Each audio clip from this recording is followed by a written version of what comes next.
শুরুতেই জানিয়ে দেব, ইউক্রেনে রাশিয়ার ভয়াবহ হামলা, বিদ্যুৎ বিচ্ছিন্ন হয়ে পড়েছে 1 লাখ মানুষ।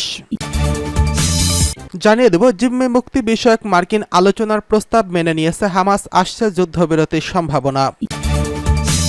এছাড়া রয়েছে ক্ষেপণাস্ত্র উৎপাদনে আরও এক ধাপ এগিয়ে গেল উত্তর কোরিয়া, নতুন ক্ষেপণাস্ত্র উৎক্ষেপণ। সর্বশেষ জানিয়ে দেব, পশ্চিম সুদানে ব্যাপক গোলাগুলি, হতাহত 32। ইউক্রেনে রাশিয়ার ভয়াবহ হামলা, বিদ্যুৎ বিচ্ছিন্ন হল 1 লাখ মানুষ। ইউক্রেনের একটি বিদ্যুৎ কেন্দ্রে ভয়াবহ হামলা চালিয়েছে রাশিয়া। পূর্ব ইউরোপের এই দেশটির উত্তর পশ্চিমাঞ্চলীয় এলাকায় চালানো ওই হামলায় 1 লাখ মানুষ বিদ্যুৎবিহীন হয়ে পড়েছেন। হামলা শিকার ওই অঞ্চলটি রুশ সীমান্তের পাশেই অবস্থিত। এক প্রতিবেদনে এই তথ্য জানিয়েছে ব্রিটিশ সংবাদ মাধ্যম বিবিসি। প্রতিবেদনে বলা হয়েছে, ইউক্রেনের একটি বিদ্যুৎ কেন্দ্রে রাশিয়ার উপর হামলা ও উত্তর পশ্চিমাঞ্চলীয় সুমি অঞ্চলে 1 লাখ মানুষ বিদ্যুৎবিহীন হয়ে পড়েছেন। এদিকে হামলার পর বিদ্যুৎ পুনরায় চালুর জন্য কাজ চলছে বলে দেশটির জাতীয় ব্রিগেডের অপারেটর ইউক্রেনার্গো জানিয়েছেন। মূলত রুশ বিমান হামলার পর রাশিয়া সীমান্তবর্তী সুমি শহর এবং ওই অঞ্চলে গ্রাহকদের বিদ্যুৎ পরিষেবা বন্ধ হয়ে যায়। বার্তা সংস্থা রয়টার্সের প্রতিবেদনে বলা হয়, বিদ্যুৎ অবকাঠামোতে ক্ষয়ক্ষতি ছাড়া এই হামলায় কোনো হতাহতের বা ক্ষয়ক্ষতির খবর পাওয়া যায়নি। মূলত ইউক্রেন জুড়ে বিদ্যুৎ অবকাঠামোগুলোতে একের পর এক হামলা চালিয়ে যাচ্ছে রাশিয়া। এসব হামলার কারণে প্রায়শই দেশটির মানুষ ব্যাপক ব্ল্যাক আউটে নিমজ্জিত হয়ে থাকেন। এর ফলে লোকেরা পানি, শীততাপ নিয়ন্ত্রিত বা জীবন রক্ষাকারী চিকিৎসা সরঞ্জাম ছাড়াই গ্রীষ্মের তীব্র পরিস্থিতি সহ্য করতে বাধ্য হন। শুধুমাত্র গত 3 মাসে রাশিয়ার হামলায় 9 গিগাওয়াট বিদ্যুৎ উৎপাদন ক্ষমতা হারিয়েছে ইউক্রেন। দেশটির জাতীয় বিদ্যুৎ সংস্থা ইউক্রেনার্গো বলেছে, শত্রুদের এই কর্মকাণ্ডে ইউক্রেনের সমস্ত তাপবিদ্যুৎ কেন্দ্র হারিয়েছে এবং ড্রোন বা ক্ষেপণাস্ত্র হামলায় সমস্ত পানি বিদ্যুৎ অবকাঠামো ক্ষতিগ্রস্ত হয়েছে। অবশ্য রাশিয়ান হামলা মোকাবেলা করতে সহায়তা করার জন্য ইউক্রেনে বিদ্যুৎ সরবরাহ করছে পোল্যান্ড। কিন্তু ইউক্রেনেগো সারাদিনই বিদ্যুৎ লোডশেডিংয়ের সময় নির্ধারণ করতে বাধ্য হয়েছে, কারণ দেশীয় উৎপাদন ও বিদ্যুৎ আমদানি সেই ঘাটতি পূরণ করতে পারেনি।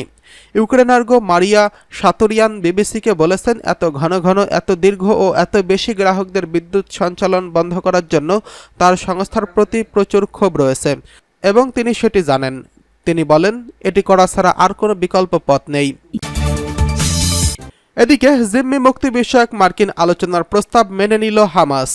ইসরায়েলি নাগরিক মুক্তির ব্যাপারে আলোচনা শুরু করতে যুক্তরাষ্ট্রের দেওয়া প্রস্তাবে রাজি হয়েছে ফিলিস্তিনের স্বাধীনতাকামী সংগঠন হামাস। গাজায় যুদ্ধ বন্ধ করার লক্ষ্যে প্রথম ধাপে হওয়া সমঝোতা 16 দিন পর এমন সম্মতি জানিয়েছে সংগঠনটি। হামাসের এক সিনিয়র একটি সূত্র রয়টার্সকে এই তথ্য জানিয়েছেন। তবে হামাস একটি শর্ত বেঁধে দিয়েছে।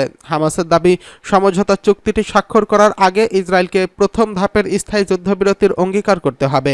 হামাস চায় পাশাপাশি প্রথম ধাপে 6 সপ্তাহের সমঝোতা চুক্তির মেয়াদ শেষ হওয়ার আগেই স্থায়ী যুদ্ধবিরতির আলোচনার সুযোগ করে দিতে। হামাস চায় পাশাপাশি প্রথম ধাপে 6 সপ্তাহের সমঝোতা চুক্তির মেয়াদ শেষ হওয়ার আগেই যুদ্ধবিরতির আলোচনার সুযোগ করে দিতে হবে। শান্তি প্রচেষ্টার সঙ্গে সংশ্লিষ্ট এক ফিলিস্তিনি কর্মকর্তা জানিয়েছেন, ইসরায়েলের প্রস্তাবটি মেনে নিলে চুক্তির রূপরেখা তৈরির পথ সুগম হতে পারে। এর মধ্য দিয়ে ইসরায়েল ও হামাসের মধ্যকার 9 মাসের যুদ্ধের অবসান হতে পারে। গত 7 অক্টোবর ইসরায়েলে হামাস হামলা চালায়। সেই থেকেই চলছে এই সংঘাত। সেই থেকে ইসরায়েলি হামলায় 38,000-এরও বেশি ফিলিস্তিনির প্রাণ গেছেন। হামাস সূত্র বলছে, দ্বিতীয় দফা চুক্তি বাস্তবায়নের লক্ষ্যে যতদিন পরোক্ষভাবে আলোচনা চলবে, ততদিন মধ্যস্থকারীরা একটি সাময়িক যুদ্ধবিরতি, ত্রাণ সরবরাহ অব্যাহত রাখা এবং ইসরায়েলি সেনাদের প্রত্যাহারের নিশ্চয়তা দেবেন বলে প্রস্তাবে আশ্বস্ত করা হয়েছে। গত কয়েকদিনে গাজায় যুদ্ধবিরতি এবং জিম্মি মুক্তির প্রচেষ্টা জোরদার হতে দেখা গেছে। নভেম্বরে যুক্তরাষ্ট্রের প্রেসিডেন্ট নির্বাচনের আগে একটি চুক্তি নিশ্চিত করার জন্য মার্কিন প্রশাসন জোর চেষ্টা চালাচ্ছে। গতকাল শুক্রবার নেতানিয়াহু বলেছেন, ইসরায়েলি গোয়েন্দা সংস্থা মোসাদের প্রধান কাতারের মধ্যস্থকারীদের সঙ্গে প্রাথমিক বৈঠক শেষে দেশে ফিরেছেন। এদিকে ক্ষেপণাস্ত্র উৎপাদনে আরও এক ধাপ এগিয়ে গেল উত্তর কোরিয়া। বিশ্বজুড়ে নানান সংকটের মধ্য দিয়ে নিজেদের সেনাশক্তি বাড়াতে ক্রমাগত পদক্ষেপ, পরীক্ষা নিরীক্ষা চালিয়ে যাচ্ছে উত্তর কোরিয়া। এরই মধ্যে কৌশলগত ব্যালিস্টিক ক্ষেপণাস্ত্রের এক ধাপ এগিয়ে গেল দেশটি। এমনটি দাবি করেছেন উত্তর কোরিয়ার নেতা কিম জং উন।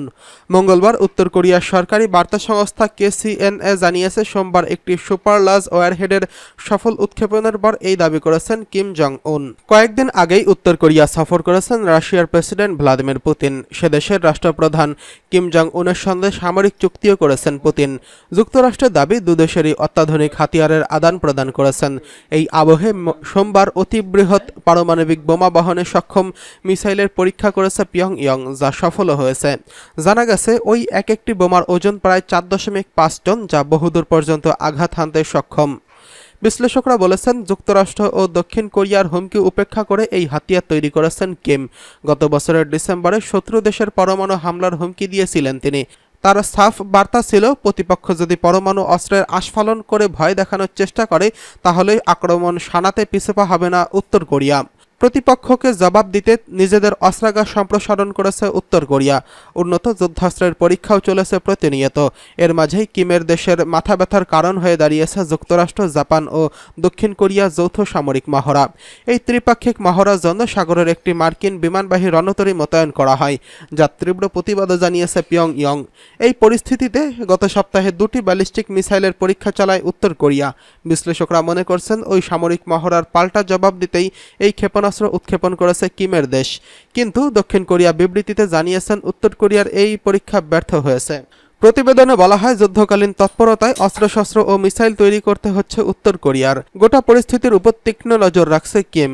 নিজেই ঘুরে দেখছেন বিভিন্ন অস্ত্র তৈরির কারখানা। নির্দেশ দিয়েছেন, যে কোনো পরিস্থিতিতে যুদ্ধের জন্য প্রস্তুত থাকতে হবে। কৌশলগত দিক থেকে অত্যাধুনিক অস্ত্রশস্ত্র নিয়ে যুদ্ধের ময়দানে সম্পূর্ণরূপে প্রস্তুত থাকার নির্দেশ এখন কিমের লক্ষ্য হয়ে দাঁড়িয়েছে। এদিকে পশ্চিম সুদানে ব্যাপক গোলাগুলি, হতাহত 32। পশ্চিম সুদানের সেনাবাহিনী ও আধা সামরিক বাহিনী RSF এর মধ্যে ব্যাপক কামানের গোলাগুলির ঘটনা ঘটেছে। এতে অন্তত 32 জন হতাহত হয়েছেন। উত্তর দারফুর রাজ্যের রাজধানী শহর এল ফাশারের একটি গবাদি পশুর বাজার লক্ষ্য করে এই গোলাগুলির ঘটনা ঘটে। শহরটির প্রতিরোধ কমিটির এক যৌথ বিবৃতিতে বলা হয়েছে, এল ফাশার শহরটি গবাদি পশুর বাজারে কামানের গোলা ঘটনায় বেসামরিক নাগরিক নিহত এবং প্রায় 20 জন বিভিন্ন মাত্রায় আহত হয়েছেন। এর আগে প্রতিরোধ কমিটি জানিয়েছিল, এল ফাশারের দেশটি আধা সামরিক বাহিনী র্যাপিড সাপোর্ট ফোর্সেস ভারী কামান দিয়ে ব্যাপক হামলা চালিয়েছে। তবে RSF এই বিষয়ে কোনো মন্তব্য করেনি। গত 10 মে থেকে এল ফাশারের সুদানি সেনাবাহিনী এবং RSF এর মধ্যে ভয়াবহ সংঘর্ষের ঘটনা ঘটেছে। জাতিসংঘ ও আন্তর্জাতিক সাহায্য সংস্থাগুলো শহরটির দারফুর অঞ্চলের জন্য বিশেষ একটি মানবিক অপারেশন কেন্দ্র হিসেবে ব্যবহার করে। জাতিসংঘের মতে, দেশটিতে 15 মাস ধরে চলা এই সংঘাতে এখন পর্যন্ত 16,000-এরও বেশি মানুষের মৃত্যু হয়েছে। পাশাপাশি এতে প্রায় 1 কোটি সুদানি বাস্তুচ্যুত হয়েছেন এবং 2.5 লাখেরও বেশি মানুষ রয়েছেন মানবিক সহায়তার আওতায়, যা সুদানকে বিশ্বের বৃহত্তম বাস্তুচ্যুত ও ক্ষুধা সংকটময় দেশে পরিণত করেছে।